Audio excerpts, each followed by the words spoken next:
Libro del profeta Jonás. Capítulo 1. ¿Cuántos conocen la historia de Jonás? Creo que todos conocemos la historia de Jonás.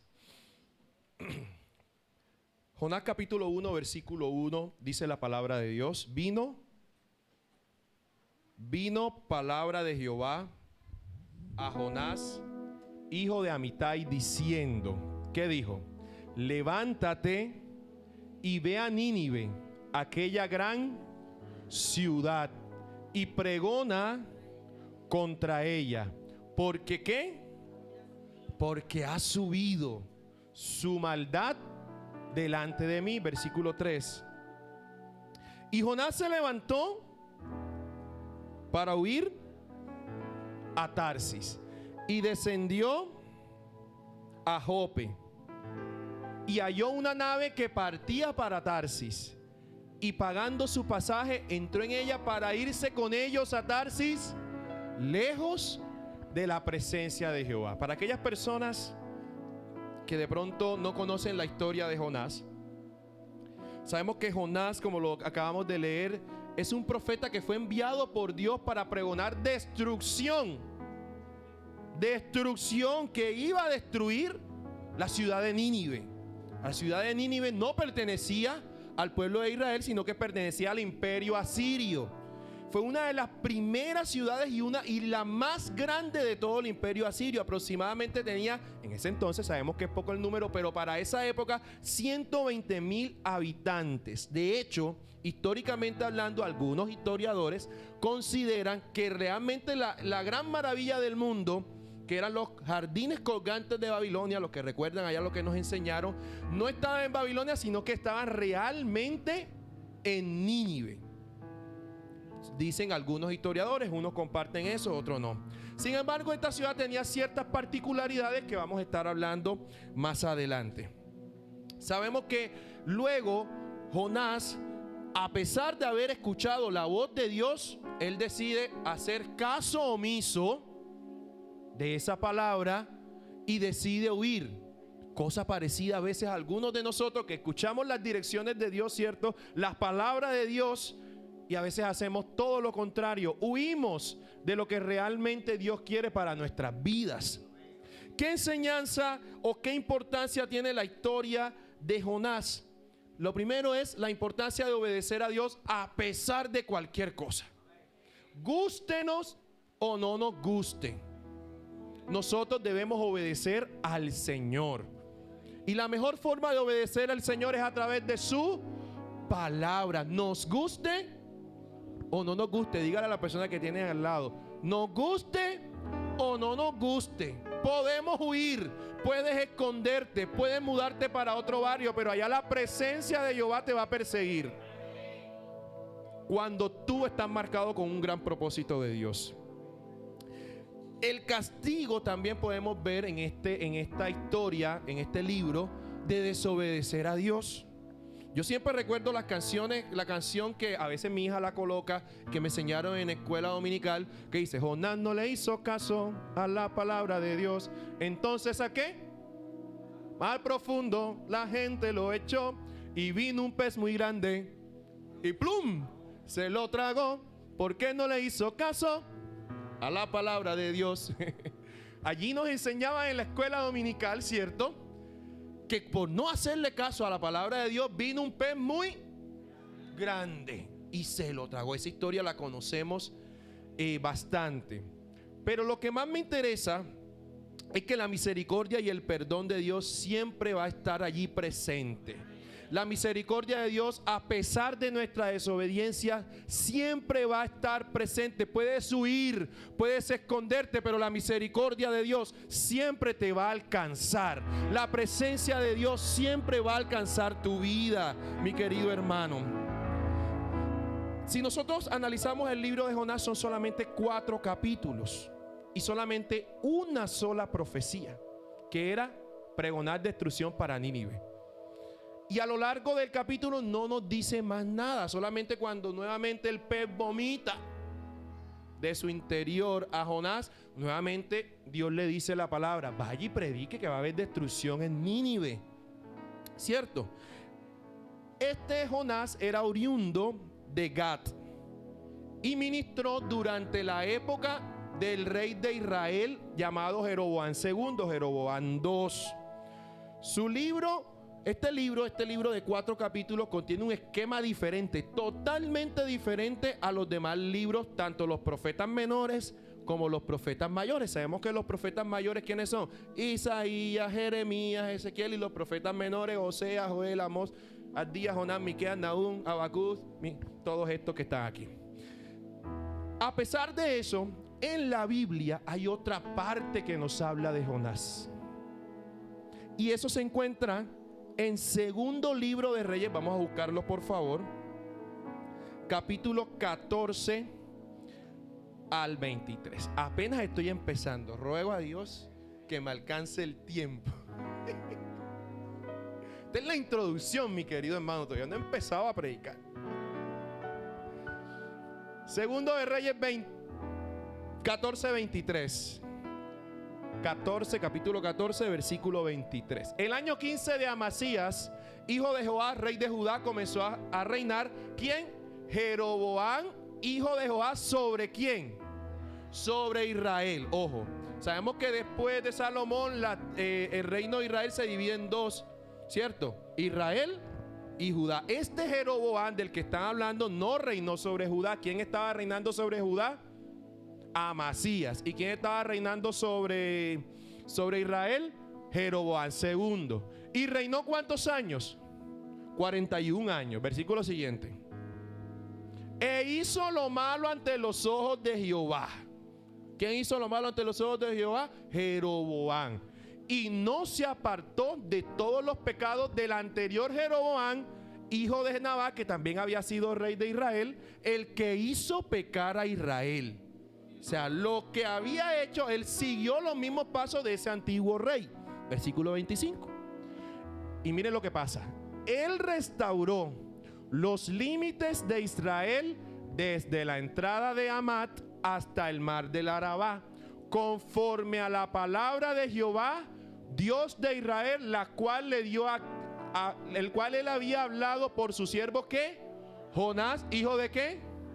De Amitai, profeta que fue de Gat-Efer. Y en el primer versículo, primera porción que leímos, habíamos leído que Jonás era hijo de ¿quién? De Amitai. Quiere decir, es la misma persona. Y mire, lo curioso es que a pesar de que Israel estaba haciendo lo malo delante de Dios, para que lo tenga en cuenta, la palabra que Dios le da a Jonás para Israel es una palabra de restauración para el pueblo donde él habitaba. Pero ahora en Nínive él ya no está profetizando restauración, sino que destrucción. Resulta y pasa que Nínive era un gran enemigo del pueblo de Israel. Era un gran enemigo del pueblo de Israel. Por esta razón, y aunque parezca ambiguo, Jonás desobedeció al Señor. Y eso lo dice el versículo 4. Pero pónganse ustedes a pensar.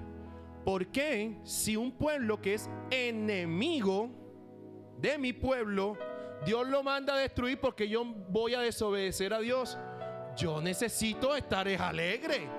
Pero es que Jonás sabía que Dios es lento para la ira y grande en misericordia, y que si el pueblo de Nínive se arrepentía, ciertamente Dios iba a tener misericordia y los iba a perdonar, así como lo sigue haciendo actualmente.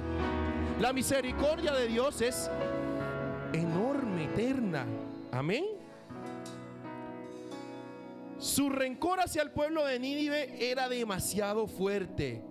Y él sabía en su corazón que si él le predicaba a esa ciudad, Dios iba a perdonarlo. A pesar, mis queridos hermanos, que era una ciudad sanguinaria, que no solamente destruía, históricamente hablando, destruía a los pueblos, los saqueaba, sino que torturaba a su gente.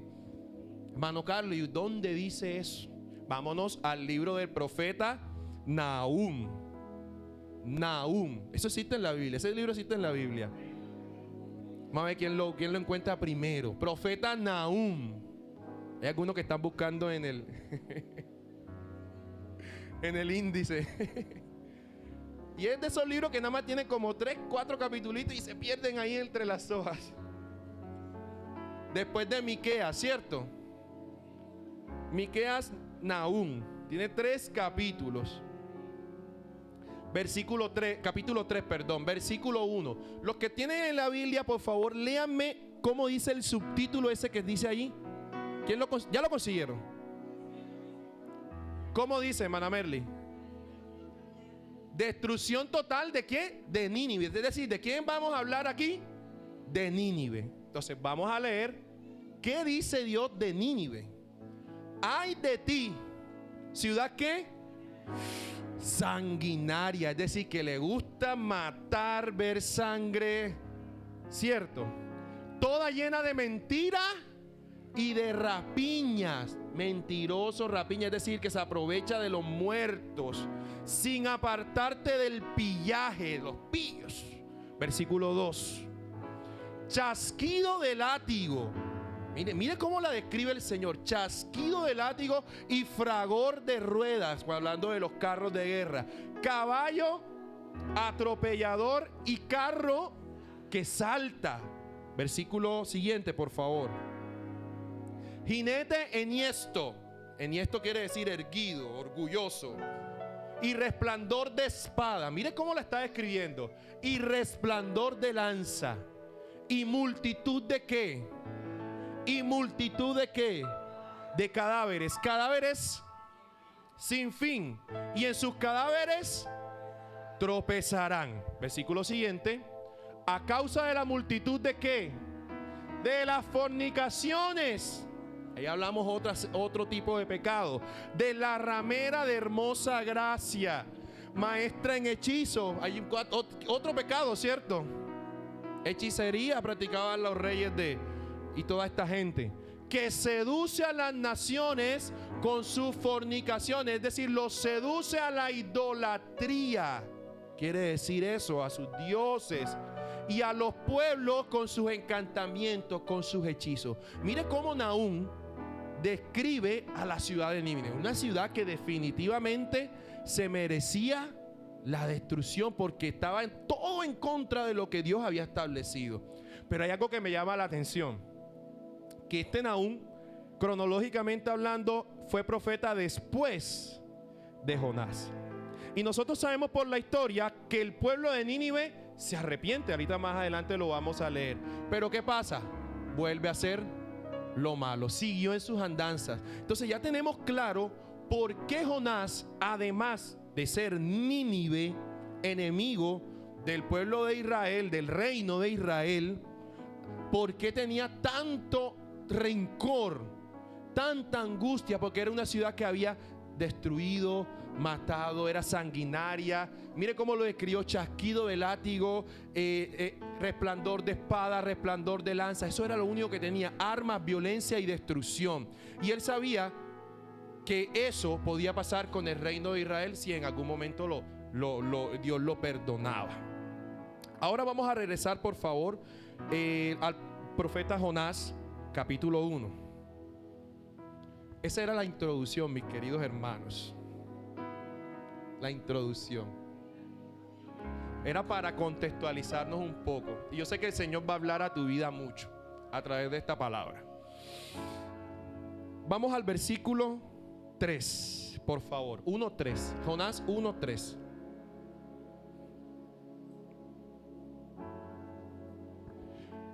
Y Jonás se levantó, ¿para qué? ¿Para qué? Para huir de la presencia de Jehová a Tarsis.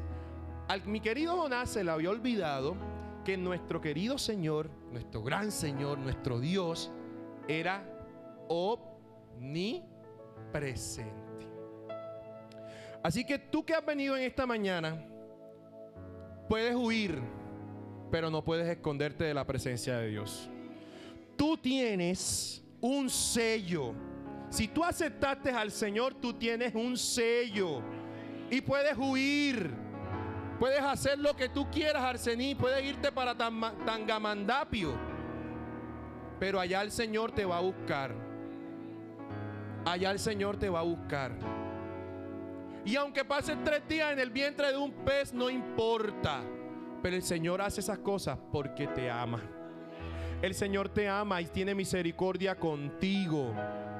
Porque ciertamente tú has recibido muchas palabras del Señor y has preferido huir de su presencia y tal vez no obedecerlo. Pero hoy el Señor te está direccionando en esta palabra para que tú vuelvas a Él. No sea que caigas en el mar y un pez muy grande, plum, te trague. No es una palabra de juicio ni de castigo, sino de inspección, introspección de cómo estamos andando con Dios. Y el principal error de Jonás fue creer que por mucho que huyera a Tarsis, él iba a huir de la presencia de Dios. Para ubicarnos un poquito así geográficamente, algunos historiadores dicen que Tarsis está ubicado en España. ¿Cuántos más o menos conocen el mapa de Europa? España, allí en la península ibérica. Y sabemos que Israel estaba en el Medio Oriente y había un gran mar que se llama Mar Mediterráneo, ¿cierto? Que divide a África y a Europa. Es decir, él iba a huir al otro lado del mundo conocido en esa época para huir de la presencia de Dios. Era una gran cantidad de millas náuticas de agua, mi hermano. Y lo que me llama la atención es que Dios permitió, porque ¿qué garantía había de que cuando él huyera de la presencia de Dios iba a haber una nave que partía para Tarsis? Por muy lejos que tú huyas, a veces el Señor permite las cosas y permite las bendiciones, entre comillas, pero es porque Él te está dejando, Él te está dejando, Él te está dejando para ver hasta dónde vas a alcanzar. Y hay un salmo muy precioso, Salmo 139, los que están tomando nota, saben que yo leo bastante Biblia. Salmo 139, un salmo muy hermoso, versículo 7. Creo que algunos lo conocen. Dice: ¿a dónde me iré de tu espíritu? ¿Y a dónde huiré de tu presencia? ¿A dónde? Como te digo, puedes huir, pero no puedes esconderte de la presencia de Dios. Versículo siguiente: si subiera a los cielos, allí estás tú. Y si en el Seol hiciere mi estrado, he aquí, allí tú estás.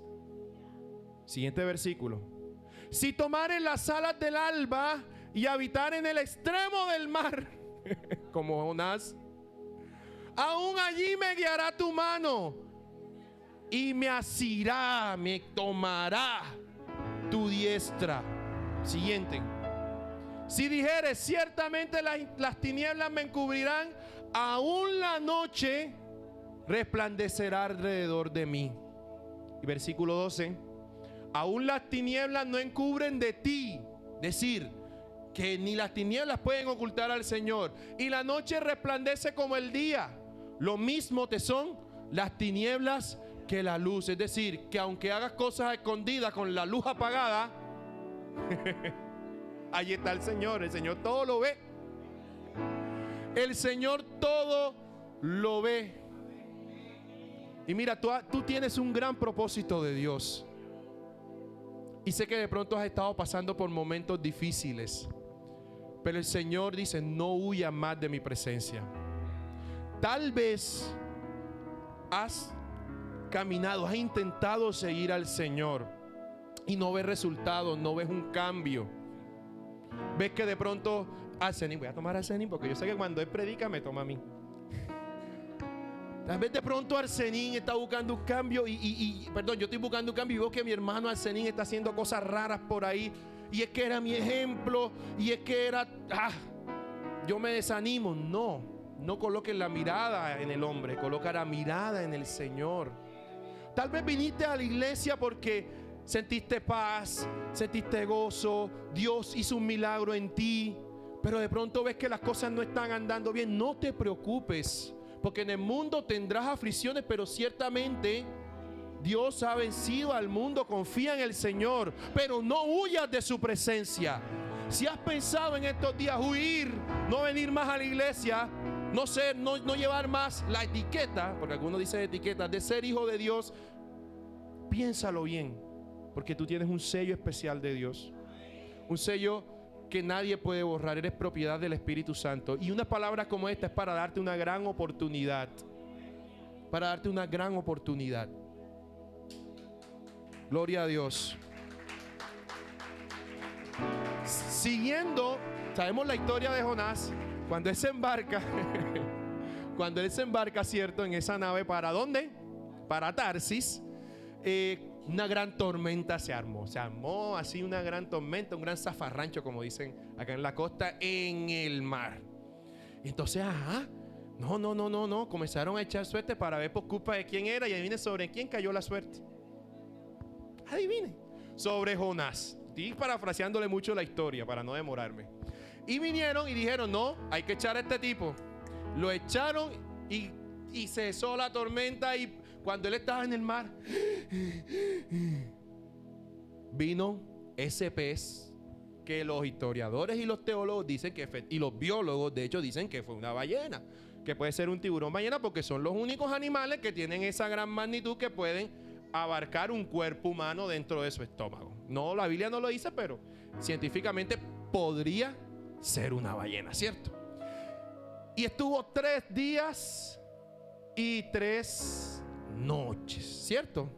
Sabemos que eso es también los 3 días, es señal de que los 3 días y 3 noches que Jesús iba a estar en ese sepulcro, pero ese es otra prédica.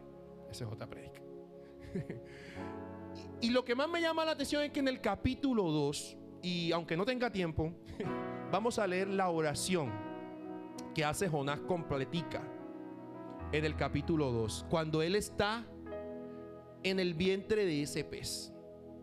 Capítulo 2, por favor. Entonces oró Jonás a Jehová su Dios desde el pez y dijo: invoqué en mi angustia a Jehová y él me oyó. Desde el seno del Seol clamé y mi voz oíste. Me echaste a lo profundo en medio de los mares y me rodeó la corriente. Todas tus ondas y tus olas pasaron sobre mí. Imagínense. Entonces dije: desechado soy de delante de tus ojos. Más aún. Miren la esperanza de Jonás. Siguiente. Las aguas me rodearon hasta el alma. Imagínense estar dentro y que los jugos gástricos de esa ballena o ese pez, más el agua de mar que traga. O sea, era algo muy horrible. Rodéome el abismo y a oscuras. El alga se enredó en mi cabeza. Descendí a los cimientos de los montes. La tierra echó sus cerrojos sobre mí para siempre. Mas tú sacaste mi vida de la sepultura, oh Jehová, Dios mío. Cuando mi alma desfallecía en mí, me acordé de Jehová y mi oración llegó hasta ti en tu santo templo. En esta parte de aquí, lo más probable es que en una de esas grandes guerras que hubo de Nínive, del imperio asirio en contra de Israel, lo más probable es que Jonás clamó en su santo templo. Eso es lo que está diciendo. No lo dice la Biblia, pero yo me imagino que podría ser así. Los que siguen vanidades ilusorias, su misericordia abandonan. Mas yo con voz de alabanza te ofreceré sacrificios. Pagaré lo que prometí. La salvación es de Jehová. Y mandó Jehová al pez y vomitó a Jonás, en tierra. Pagaré lo que prometí. Allí hubo ¿qué? Un arrepentimiento, ¿cierto? Y aunque hubo arrepentimiento, y en el versículo 3 él decide, en el capítulo 3, él decide ir a pregonar en contra de Nínive, que iba a ser destruida. Jonás seguía con ira y enojo en su corazón. Ya vamos aterrizando al fin al mensaje. A pesar de que estaba arrepentido y decidió hacer lo que Dios lo había mandado, seguía con enojo, con ira. El enojo contra Dios, enojo contra lo que iba a hacer, enojo con todo lo que estaba pasando a su alrededor, pero aún así decidió obedecer a Dios. Y es allí donde nosotros tenemos que hacer pues un análisis si realmente estamos obedeciendo a Dios en una cosa, pero estamos ministrando y sirviéndole con enojo, con ira, con resentimiento en nuestro corazón. Y me adelanto a lo que iba a decir. El trato de Dios no era con Nínive. El trato de Dios era para transformar a Jonás. No era por Nínive, porque el Señor sabía que Nínive iba a volver a hacer lo malo ante los ojos de Dios, porque era un pueblo idólatra. Desde tiempos atrás pertenecía a otro imperio, y probablemente ellos clamaron. Aquí el verdadero corazón de Jonás era transformar el corazón de Jonás, sacar el resentimiento y demostrarle a Jonás que a pesar de todo Dios tiene la última palabra y que él necesita sanar su corazón. Así que no importa, y eso nos da una gran enseñanza, no importa cuánto tiempo tenga usted en el evangelio, si tiene años, lustros, décadas, siglos no. Todos necesitamos sacar el rencor, el resentimiento, el enojo, la ira de nuestro corazón. Todos. Sabemos que Dios envía a Jonás, por segunda vez a Nínive. Y Jonás obedeció y anunció que la ciudad sería destruida ¿en cuántos días? En 40 días, si no se arrepentían, ¿cierto? Iba proclamando, pregonando, porque eso fue el mandato de Dios, pregona, es decir, camina y grita que Nínive será destruida en 40 días. Nínive será destruida en 40 días. ¿Y qué pasó con el pueblo? Los habitantes de Nínive creyeron en ese mensaje, proclamaron ayuno y se vistieron de silicio como señal de arrepentimiento, de que estaban arrepentidos por lo que habían hecho. Desde el mayor hasta el menor, aún quienes, los animales. Miren cómo era ese ayuno. El rey se humilló, eso lo podemos encontrar en el capítulo 3, estoy parafraseándolo, decretando que todo el mundo, todo, en mayores, en menores, los animales iban a ayunar, que iban a clamar a Dios e iban a abandonar sus malos caminos. Y Dios vio su arrepentimiento y desistió por el momento. Sabemos que después en Nahum lo hace. Desistió por el momento del castigo que había planeado para Nínive, que era la destrucción total.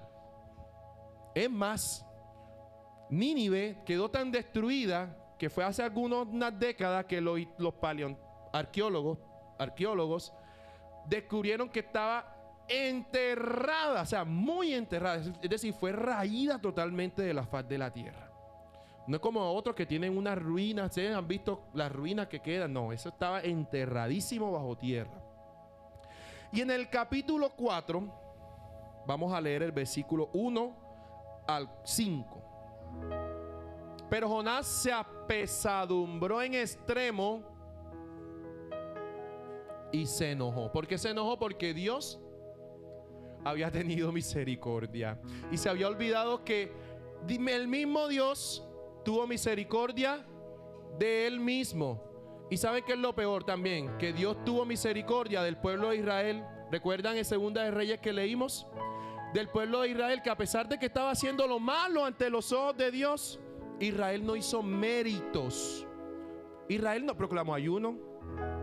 Israel no se arrepintió, porque ahí no dice que se había arrepentido, sino que Dios en su infinita misericordia decidió restaurar la tierra de Israel. Y se enoja. No entiendo. Y oró a Jehová. Miren, a veces nuestras oraciones son así. Ahora, oh Jehová, ¿no es esto lo que yo decía? Atrevido. Estando aún en mi tierra, por eso me apresuré a huir a Tarsis, porque yo sabía que tú eres Dios clemente. A veces oramos así al Señor. Tardo en enojarte. O sea, le hablamos con Biblia, le oramos al Señor basados en la palabra, pero de una manera incorrecta. Eso es otra predica.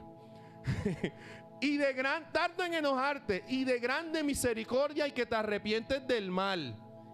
Versículo siguiente. Ahora pues, oh Jehová, te ruego que me quites la vida. Quítame la vida, porque mejor me es la muerte. Señor, mátame, llévame, porque ya yo no aguanto esto, este hombre, esta mujer que me está... Ya no aguanto más. Dios mío. Siguiente versículo, por favor. Y Jehová le dijo: ¿haces tú bien en enojarte tanto? En otra palabra, ¿por qué eres tan chaucero, mijo? Y salió Jonás de la ciudad y acampó hacia el oriente de la ciudad y se hizo allí una enramada y se sentó debajo de ella a la sombra hasta ver qué acontecería en la ciudad. Ese ver qué acontecería en la ciudad no era por... Él estaba esperando que hicieran lo malo, se arrepintieran y Dios los destruyera. Eso es lo que estaba esperando Jonás, porque si ya Dios perdonó, ya Dios no iba a hacer nada, pero él sabía en su corazón que ellos volvían a hacer lo malo y que Dios los iba a destruir. Mire, tanto enojo. O sea, ¿por qué nosotros juzgamos a lo que ya Dios perdonó? A nosotros no nos interesa si esa persona te hizo daño, si esa persona era lo peor para los demás. A ti no te interesa, ya Dios lo perdonó. Vive tú tranquilo, vive tú en paz.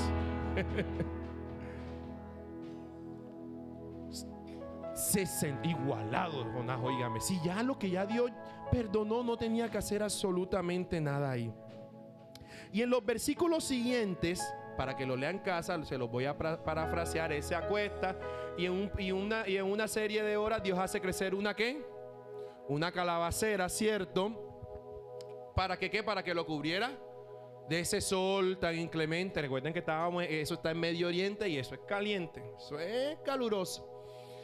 Y bueno, y él estaba bien sabroso y contento, por cierto, por esa calabacera. Y de su tipo pasa que en la noche vino un gusano y ¡pum!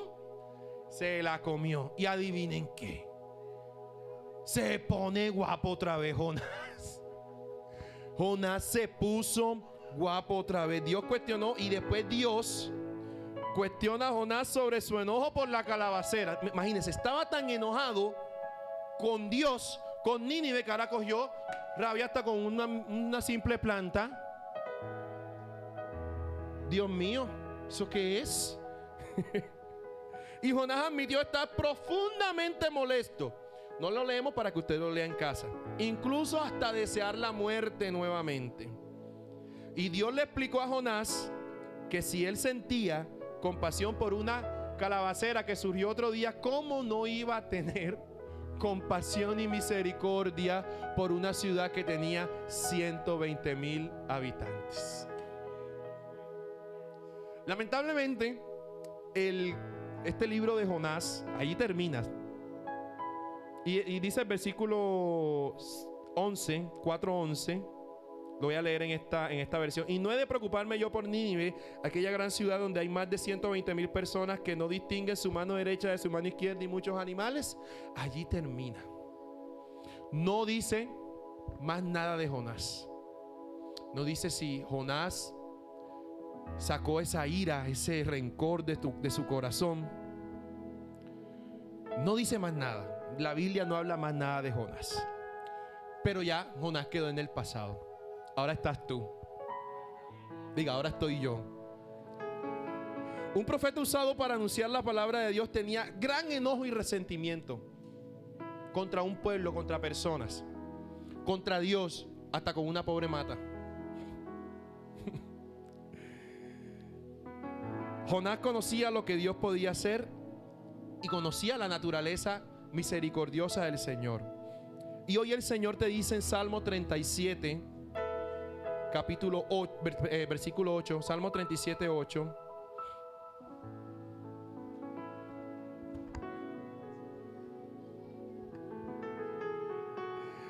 Dice, Salmo 37, 8. Deja la ira y desecha el enojo. No te excites en manera alguna a hacer lo malo, porque los malignos serán destruidos, pero los que esperan en Jehová, ellos heredarán la tierra. No te enojes con las demás personas, te están diciendo el Señor, porque qué malo va a seguir siendo malo, va a ser destruido, pero tú tienes una gran recompensa. Tú vas a heredar esta tierra, tú vas a heredar una gran vida eterna. No tienes por qué enojarte, dice el Salmo. Desecha, o sea, lo maligno, deja que la gente siga haciendo. El que te hizo daño, déjalo, aunque sea familia tuya, déjalo, que el Señor va a tener misericordia de él si está en sus planes, si él se arrepiente. Lo importante no es lo que hicieron en contra tuya, sino lo que tú puedes hacer ahora para sanar lo que hay dentro de ti, para sacar el rencor, para sacar el enojo, para sacar la amargura de tu corazón. Jonás es una prueba viviente de que a veces le estamos sirviendo al Señor. Estamos aquí predicando, cantando, tocando el piano, en escuela dominical, de servidores, intercediendo, evangelizando, en los medios, y estamos sirviendo con odio, estamos sirviendo con rencor, con amargura, con heridas en nuestro corazón. Hebreos 12:15. Hebreos 12:15. Discúlpeme si de pronto estoy diciendo las citas muy rápido, son bastantes citas. Hebreos 12:15 dice: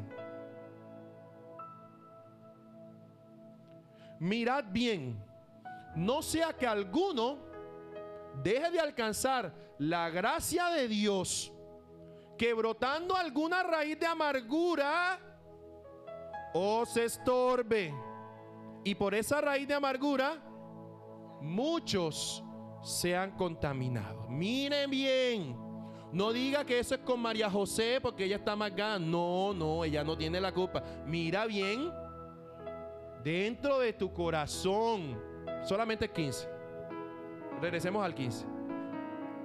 Deje de alcanzar la gracia de Dios. Es decir, que si tú estás amargado, vas a ser un... Complete como usted quiera la frase. No deje de alcanzar la gracia de Dios, mi hermano. Sea sano, sea libre. Sea libre hoy.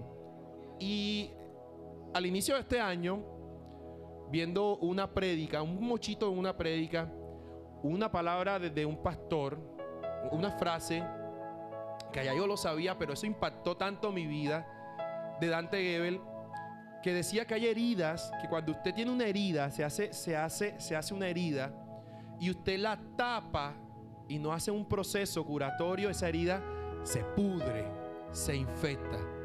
Y así hay muchas heridas en nuestro corazón, que nosotros, por aparentar o por no dejar que las demás personas sepan lo que nos pasó, decidimos ponerle un apósito, una curita, para que me entiendan, una curita, un vendaje, y no la sanamos. ¿Y qué pasa? Esa herida se infecta, se pudre, y no solamente eso, cuando la infección es grande, se expande, se riega, y eso es muy, muy peligroso. Pueden haber, por lo menos a mi hija, hace 2 años, mi amor, le salió un granito aquí. Y ahí nosotros se lo tratábamos con remedios caseros. Y llamamos ahí a la póliza en el celular, y por una fiebre, ¿cierto? Y mi esposa, como buena mamá, le dijo: no, mire, ella también tiene un granito aquí en el codo. Y lo primero que la doctora le dijo: no, la fiebre y la gripa, eso no es... Hay que cuidar esto. ¿Por qué? Porque si se infecta, está en una zona donde puede afectar el hueso y se puede expandir. Así es la raíz de amargura, así es las heridas que a usted le han hecho, a nosotros nos han hecho, y no decidimos sanar, sino que las tapamos, no las tratamos bien. Y eso es una cuestión que se irradia hacia nuestro alrededor. ¿Y saben qué es lo que más me sorprende? Que esta amargura es difícil de detectar. Por eso nos dice la Biblia, miren bien, que es difícil de detectar. Y a veces tenemos comportamientos con las demás personas y nos dicen, no, es que la vida me ha cambiado. No es la vida que te ha cambiado, es que tú has dejado que esa raíz se arraigue y se expanda y ya no es una raíz, ya tú tienes un árbol completo en tu corazón.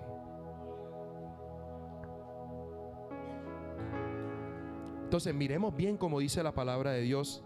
Es un mal invisible. La Biblia menciona que la amargura es como una raíz que no se ve, pero se puede percibir. Usted no la percibe, la perciben los demás.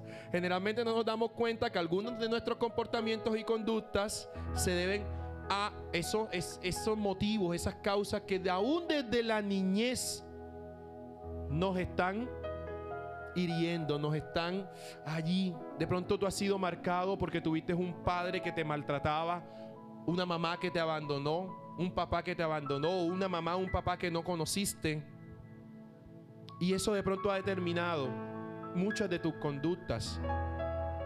O de pronto tienes un marido que te ha maltratado, un marido que te fue infiel, una esposa que te fue infiel. Tantas cosas que hay en nuestro corazón que nos han marcado. Y saben que también que la amargura, el enojo, es una emoción muy fácil de justificar. Cuando cometemos un pecado, es fácil decir, Señor, perdóneme. Sí, pequé. Sí, Señor, estuve en chisme. Sí, Señor, ayúdenme, mentí. Sí, Señor, de pronto vi pornografía. Sí, Señor, me pegué mi canita al aire. Perdóname, no lo vuelvo a hacer. Pero es más difícil reconocer cuando hay amargura y enojo. Y eso es muy difícil, mi querido hermano. Y yo sé que tal vez esto no es cuestión de una sola prédica, sino es cuestión de que tú le entregues tu corazón al Señor. Aunque justifiquemos ese sentimiento como el dolor que sentimos, la Biblia nos dice que es como si robáramos. Ahora, ¿quiénes pueden causar enojo o amargura en nuestro corazón? ¿Quiénes pudieron habernos causado eso? Nuestros padres, como te dije. De pronto tuvimos un papá o una mamá que no fue cariñoso, que no fue cariñosa, sino que todo lo hacía con violencia. Un papá, se han visto casos que te abusó. Una mamá que de pronto no tenía nada que ver contigo. Papás que te abandonaron, tanto físicamente en el sentido que de pronto una mamá que se fue, un papá que se fue y que no te quería aceptar. O de pronto papás que estaban ausentes en cuerpo, presentes en cuerpo, pero ausentes en todo. Te daban todo, pero no fueron afectivos contigo o no respondían económicamente por ti. Esos son heridas que comienzan allí, que comienzan a arraigarse en nuestro corazón. O de pronto una pareja que te fue infiel. Es hora de perdonar. Es hora de ser sanos. Porque esa raíz de pronto ha ido tanto en nuestro corazón que ha irradiado tanto y a veces no nos controlamos. O de pronto aún de nuestros propios hijos nos han hecho sentir mal, y reacciones de los hijos, ciertos padres, cuando ya están grandes, que hieren también, que te dicen, vete de aquí viejo, vete de aquí vieja, tú no sirves para nada. Eso también.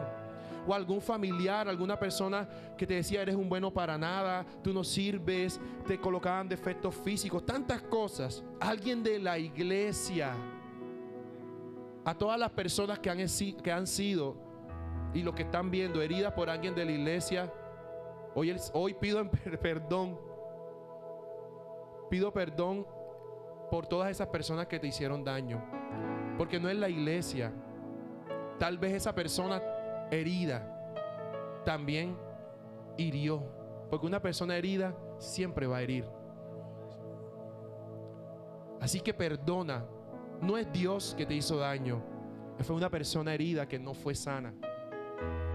Tal vez un amigo, un compañero de trabajo, de escuela, tantas personas que pudieron habernos causado esas heridas que ahora se han convertido en esa raíz tan fuerte.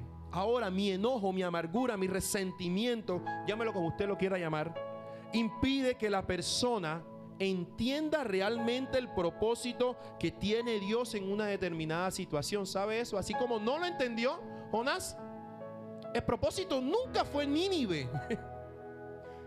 Para que me entienda, el propósito nunca fue Nínive. El propósito de Dios se llamó Jonás. Y él no entendió eso. Y a veces nosotros no entendemos que el propósito no es que yo cante bonito, no es que yo predique bonito, no es que la gloria de Dios, o es que yo ore. No, ese no es el propósito. El propósito eres tú, que sanes tu corazón para que puedas vivir una vida conforme al Señor. De nada te sirve profetizar, predicar, si estamos podridos. Ay, discúlpenme, mis queridos hermanos, si estamos podridos por dentro, haciendo la semejanza con la predica. De nada sirve eso. Las raíces de amargura, contaminan no solamente mi vida, sino la de los demás. Impide que las personas tomen decisiones sanas, porque nubla la razón. ¿Y dónde se encuentra eso, Carlos? Salmo 73, versículo 21. Salmo 73, 21 y 22. Miren lo que dice Salmos. Esperemos aquí que esté en la pantalla. Se llenó de amargura mi alma, y en mi corazón sentía punzadas. Tan torpe era yo que no entendía. Era como una bestia delante de ti. Y muchas veces, así nos comportamos. Como está el enojo, el resentimiento, la amargura allí latente, somos torpes. Somos como bestias. Se nos nubla la razón. No sabemos cómo actuar. El enojo, la ira y la amargura nos incita a hacer cosas que van en contra de lo que Dios ha establecido. Pero ahora, ¿qué podemos hacer? Como una buena raíz, hay que arrancarla. Y hay géneros que también salen con ayuno y oración. Hay géneros que salen con ayuno y oración, porque ya es una raíz de años, como la yuca. A mí me ponen a arrancar una yuca y yo no la puedo arrancar porque puedo tener fuerza, pero no sé la técnica. Y hay cosas que necesitan la técnica de Dios en tu vida. Es el ayuno y la oración. Pero también te puedo dar unas pautas. Tienes que perdonar. Hoy el Señor nos está llamando a perdonar. Jonás no se sabe si perdonó a Nínive, pero lo que dice la Biblia hasta allí dice que no. Pero hoy el Señor te está dando la oportunidad de que perdones. Nunca esperes que la otra persona caiga en desgracia. Nunca. Ora por las personas que te han hecho daño. Esa es la verdadera señal y el verdadero fruto de que estás sanando. Cuando tú puedes orar por esa persona que te hizo daño. ¿Qué persona te hizo daño? Y esto no escatima de edad, porque no solamente es en los jóvenes. No. ¿Quién es el más antiguo aquí? De pronto, no sé. Cosas de nuestro pasado que aún están allí y por eso somos duros. El Señor hoy nos está dando la oportunidad para perdonar. Pero ya yo he perdonado. Perdona una vez más. 77 veces. Sí. ¿Cómo es? 70. Eso. Y eso que soy matemático, imagínense. Batalla en oración. Porque es que la carne no quiere perdonar. Porque mientras las heridas, mientras tú has cortado, ¿cierto? Y tú le comienzas a sanar, ¿eso qué? Eso duele. ¿O no duele? Cuando usted se hace un raspón, o cuando ya está infectada la herida, que comienzan a atacarla y a limpiarla, y entre más infectada esté la herida de tu corazón, más te va a doler. Pero tienes que ser valiente. Y esa valentía no es de que se gana en oración. Se gana en oración. Segunda de Corintios 10:5 dice: derribando argumentos y toda altivez que se levanta contra el conocimiento de Dios, y llevando cautivo ¿qué? Todo pensamiento a la obediencia a Cristo. O sea, esos pensamientos, porque es que la batalla está en la mente, mi querido hermano. Este hizo daño, este hizo esto. Ay, no, de su familia. No, una cosa, no, la otra. No, la batalla es la mente. Peleala aquí. Perdona, te perdono. No me importa. Y es que el diablo sabe cuáles son nuestras debilidades. Y vamos a terminar en Lucas, y colócate de pie, por favor. Lucas 6, 32 al 35. Me demoré un poquito más. Lucas 6, 32 al 35. Porque si amáis a los que os aman, ¿qué mérito tienes? Porque también los pecadores aman a los que aman. Y si haces bien a los que te hacen bien, ¿qué mérito tienes? Porque también los pecadores hacen lo mismo. Y si prestas a aquellos de quienes esperas recibir, ¿qué mérito tienes tú? Porque también los pecadores prestan a los pecadores para recibir otro tanto. Sigue diciendo: amen pues a vuestros enemigos y hagan el bien y presten, no esperando de ello nada. Y será vuestro galardón ¿cómo? Grande. Y serán hijos del Altísimo, porque Él es benigno para con los ingratos y malos. Él es benigno para los ingratos y para con los malos. Entonces, yo te invito, mi querido hermano, que cierres tus ojos.